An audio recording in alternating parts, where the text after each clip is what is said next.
na ibibigay mo sa iyong kapwa-tao, lalong-lalo na sa pamilya mo. Kaya ituloy mo. Do not cool down. Do not back down. Do not settle down. Lalong-lalo na kung hindi pa tapos yung laban. May mga pagkakataon naman na parang napaka-dry. Yung bang ginagawa mo ang lahat, hindi nila nare-recognize, hindi ka nila napapahalagahan, ginagawa mo na ang manang lahat, pero parang walang magandang resulta. Nagdadasal ka, pero parang dry. Parang hindi siya nakikinig sa iyong mga sinasabi sa kanya. Parang ang layo-layo niya. Kapatid, again, ituloy-tuloy mo lang. Tandaan mo, kahit mga dry moments yan, to remind you, dry leaves, dry woods, burn best. Kapag tuyo ang dahon, kapag tuyo ang kahoy, mas lalong mag-aapoy. Kapatid, kahit mga pagsubok na yan ay nararamdaman mo, ituloy mo yung pagiging desidido mong magpakabuting tao. And I assure you, wala nang makapapigil pa dito kahit ang demonyo. Do not give up. 2 Sundays ago, di ba, may naikwento ako sa inyo. Ito'y tungkol sa pamilya na namatayan ng asawa at ng ina. Isa lang yung namatay. It's just that, asawa sa kabiyak niya, ina para sa mga anak nila. Okay? Ito yung sinabi kong pamilya na napayuhan ko at nasabihan ko, huwag kayong mag-alala. Kahit masakit ito, kakayanin ninyo kasi mayaman kayo. Hindi sa pera, kundi sa pagmamahal sa Diyos at sa isa't isa. Very close sila. Kamamatay lang nung taong sinasabi ko, wala pang 2 months ha. Nung Wednesday, namatayan uli sila. This time, yung nanay nung nabiyudo at yung lola, therefore, ng mga anak niya. Hindi ko masyadong inaalala yung mga anak niya and therefore, yung apo nung namatay. Kasi may sarili-sariling pamilya yun. May sarili-sariling anak yun eh. Kaya kahit wala pang 2 months, 2 yung namatay sa kanila, yung nanay nila at yung close sa kanilang lola, hindi nila masyadong iindahin yun eh. May pamilya sila eh. Ang inaalala ko, yung nabiyudo. Sapagkat wala pang 2 months, 2 mahalagang babae ang nawala sa kanyang buhay. Yung nagbigay sa kanya ng buhay at yung nakasalo niya, hindi sila 2, kundi isa sa buhay ang kanyang asawa. Imagine that.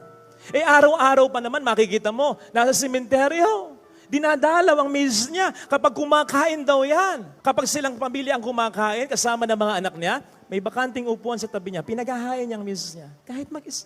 Ito yung sinasabi ko sa inyo, nasabi niya sa misis niya, alam mo, hindi kita niloko. Ikaw lang ang babae sa buhay ko. Ito yung araw-araw makikita mo ang post sa FB. Picture lang mag-asawa, of course, nung ito'y buhay pa. O kaya, mga standi ng asawa. May standi sa opisina, may standi sa sementeryo, may standi sa bahay. Para nakikita yung asawa. Ganon niya kamahal ang asawa niya. Tapos sa araw-araw, iba't ibang mga messages na nakapost sa FB. Minsan ang textan o ang FB post niyan, nabasa ko, each day passes by, each night I cry. Nung isang araw naman, the tears in my eyes I can wipe away. But the pain in my heart will forever stay. Nung isang araw, ang sabi niya sa post niya, the most difficult in life is to find someone you cannot live without. And then suddenly, living your life without them in your life. Mga messages na nagpapatunay, he's not okay. Tapos, namatay naman ngayon ang kanyang nanay. Ang bigat nun. Kaya sa isang message na text ko sa kanya, sabi ko, I'm sorry for the sad and bad things that happen in your life, but please, do not give up. For the sake of your children, for the sake of your grandchildren, keep on burning, keep on fighting. Natutuwa naman ako sa kanyang mga anak. Nakikita ko, nagtutulong-tulong to cheer him up. Nakita ko, yung isang beses, nagmisa ako doon sa kanyang nanay. After niyang i-bless yung remains ng kanyang nanay, tumalikod yan. Makita mo yung panganay si Mike. Ang sabi sa kanyang mga kapatid, Tatay, si Papa. Para bang, tingnan ninyo. Ang imagination ko nga ay gumagana patungkol sa taong ito. Para sa akin, siya ngayon ay isang kandilang ganito. Ayan, binobombard siya ng mga matitinding problema. Kaya ang kanyang liwanag ay umaandap-andap na. Pag umaandap-andap, parang nawawalan na ng gana, nahihirapan na kasi, parang pag-give up na. So ang feeling ko, siya ito. Pero ang kanyang mga anak, ang kanyang mga apo, building walls around him. Na parang, teka, hindi dapat mawala ang liwanag ni Ama. Ganon kapatid.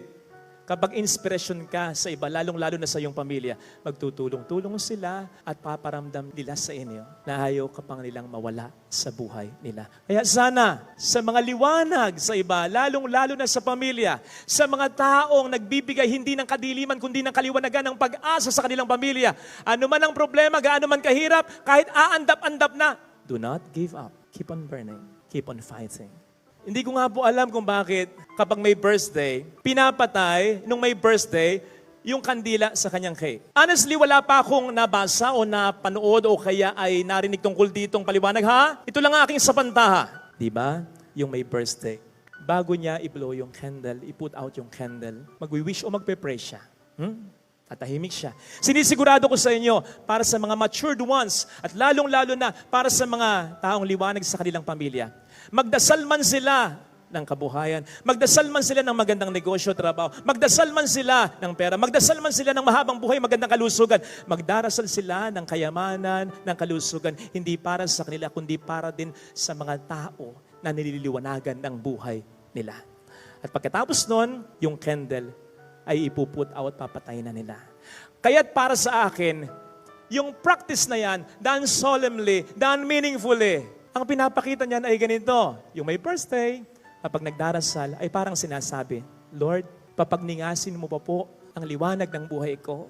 Kahit nahihirapan na ako, kahit kung minsan nasasaktan na ako, kahit nabatanda na ako, basta't kailangan pa ako ng pamilya ko, sige Lord, papagningasin mo pa ako. Ngayon Lord, kapag hindi na, kapag kaya na nila, kapag maayos na sila, sige Lord, ikaw naman ang nagbigay ng liwanag sa akin, you may now put out my lights.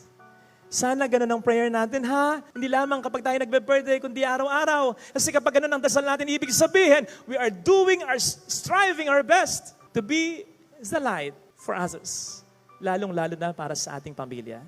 And I assure you, hindi lamang ikaw ang magdadasal ng ganon, pati pamilya mo, ipagdarasal lang magkaganon. Don't you realize na kapag nagbe-birthday ka, lalong-lalo na kapag blessing ka sa kanila, hindi lang naman ikaw yung tumatahimik, pati sila.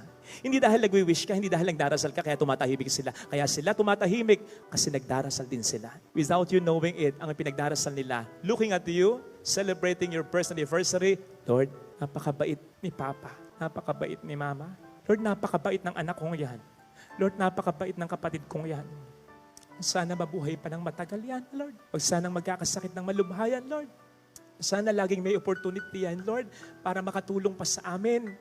Huwag siyang masyadong mahirapan at ikaw na sanang bahalang gumanti sa kanyang kabutihan. We love him. We love her, Lord. Keep his or her fire burning.